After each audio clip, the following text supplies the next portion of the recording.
My name is Lena Whitaker. I'm 29, and tonight was supposed to be the night my family finally saw me for who I am. Not the screw-up, not the dreamer, but the woman who made something of herself. It was my dad's 60th birthday, and we were all gathered at Harrison and Company, one of the trendiest restaurants in town. The place buzzed with warm lights, polished wood tables, and the smell of grilled steak. I had reserved the private dining room weeks in advance. This dinner was my chance to bridge the gap with my family. But my older sister, Claire, didn't waste a second before starting in. "So, Lena," she said with that smirk I knew too well, twirling her wine glass, "how's your influencer lifestyle? Still pretending to be rich on Instagram?" The table chuckled. Even my mom, Donna, tried to hide her smile behind her napkin. My dad, Frank, just cleared his throat, looking uncomfortable. I forced a laugh, even though my chest tightened. Actually, I thought I'd treat everyone tonight. My treat. That's when the waiter brought the bill, and I slid my sleek black card across the table. The one I rarely even used. Seconds later, he came back. "I'm sorry, ma'am," he whispered. "Your card declined." The room went silent. Claire's grin widened. "Oh my God, you were serious about paying," she laughed. "Guess fake wealth doesn't swipe after all." I felt my face heat up, my pride shattering. But deep inside, I wasn't humiliated. I was furious. If only they knew the truth. The restaurant didn't just take my card. They owed me.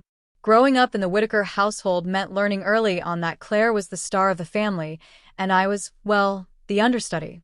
Claire was everything my parents admired: polished, popular, a straight-A student who made varsity cheerleader by sophomore year.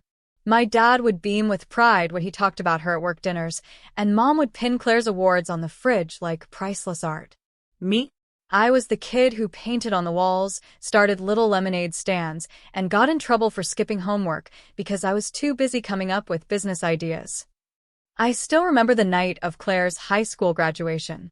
The living room was filled with relatives, champagne glasses clinking. I had just won a citywide art competition, my first big recognition, but when I ran to tell my parents, Mom barely looked up from cutting the cake. "That's nice, Lena," she said. "But can you not make tonight about you?" That was the first time I felt truly small. Dad wasn't cruel, but he was distant. He'd pat me on the head, say, "You'll find your way," and then go back to polishing Claire's college recommendation letters. By the time I hit high school, I stopped even trying to compete. I got a part-time job at a diner, saved up every dollar, and started dreaming of building something of my own. But my family just called me dramatic. "You need to be more like Claire," Mom would say. "Get a real job. Stop chasing silly dreams." I learned to hide my ambitions, my plans, and eventually my pain. Sitting at that birthday dinner years later, with Claire mocking me, it wasn't just about one night. It was about every birthday, every holiday, every time they made me feel like I'd never measure up no matter what I did. This wasn't just dinner. This was years of rejection boiling over. After high school, I didn't go to college like Claire. I worked 2 jobs, mornings at the diner and evenings cleaning offices, just to save enough money to take online business courses. I still remember the nights I would sit on the floor of my tiny studio apartment, eating instant noodles, listening to motivational podcasts, and sketching ideas for businesses that could one day make me financially free. At 23, I took my first big leap. I opened a small pop-up bakery. It lasted 6 months before I had to shut it down. I was broke, humiliated, and living off ramen again. Claire didn't let me forget it. She tried to be an entrepreneur, she told the family once at Thanksgiving, laughing. Turns out Pinterest recipes don't make profits. I swallowed my pride, got a job as a restaurant manager, and worked my way up. It wasn't glamorous. Double shifts, rude customers, endless paperwork, but I learned everything about how a restaurant runs. Then came my break. The owner of a struggling bistro I managed was ready to sell. Everyone thought it was doomed, but I saw potential. I gathered every cent I had, took out a small business loan, and bought a 25% stake. I worked relentlessly, updating the menu, rebranding the interiors, marketing online. Within a year, sales tripled. We went from being an empty Friday night spot to having wait lists every weekend. But did my family notice? No. When I invited them to visit, Mom said, "We're busy. Maybe next time."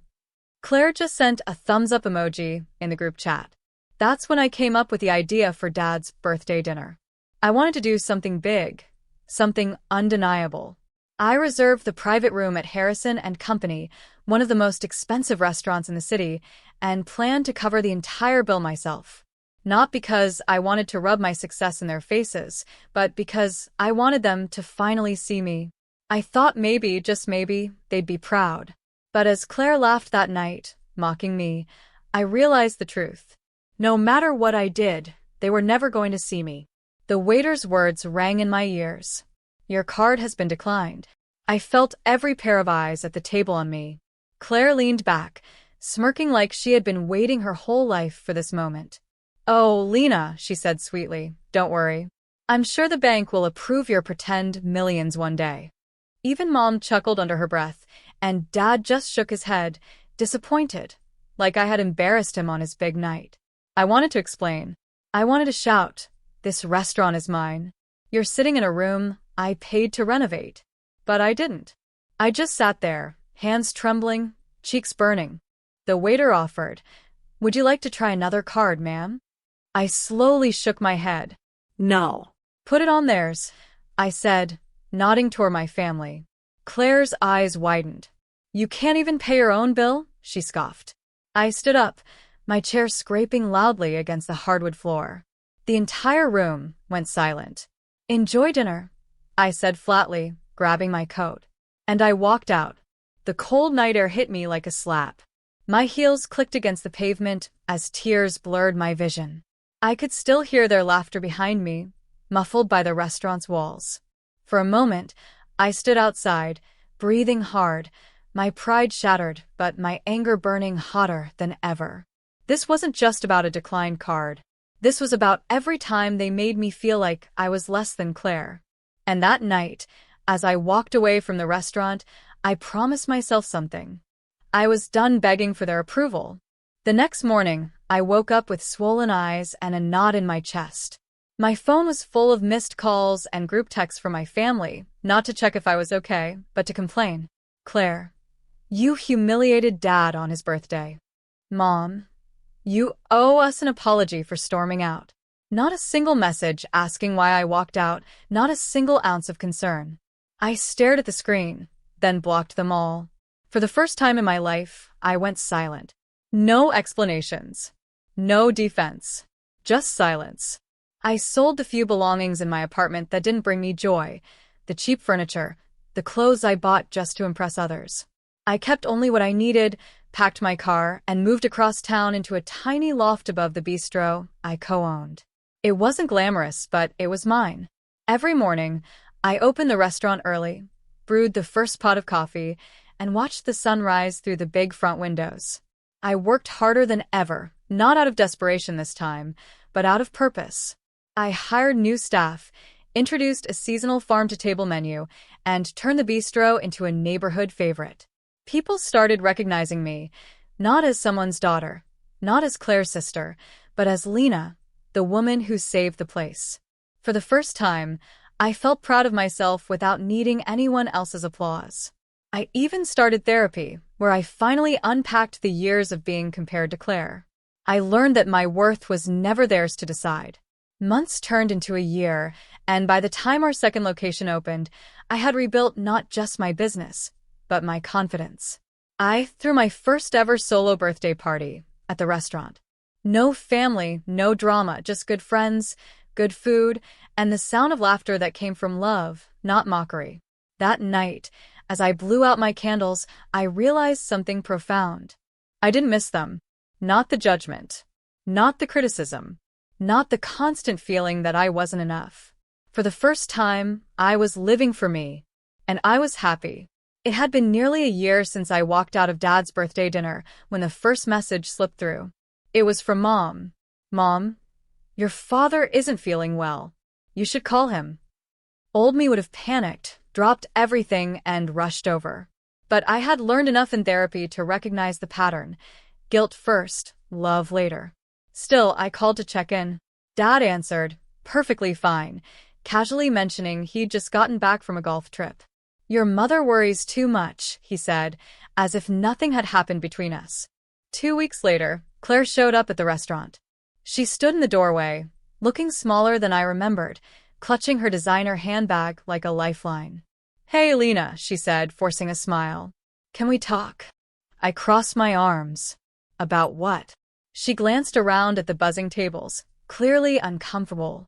I wanted to say sorry. For the dinner. We were just joking. You took it too seriously. I almost laughed. Too seriously? I'm glad you stopped by, Claire, I said calmly, but I'm not interested in pretending nothing happened. Her smile faltered. So that's it? You're just going to cut us out? I'm not cutting anyone out, I said. I'm choosing peace. Word must have gotten around, because soon after, Mom sent another message, this time accusing me of thinking I was too good for the family. I didn't reply.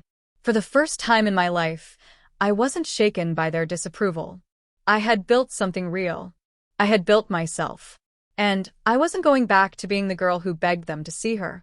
6 months later, I was standing inside Harrison and Company again, the same restaurant where everything fell apart that night. But this time, I wasn't there as a guest. I was there as a co-owner.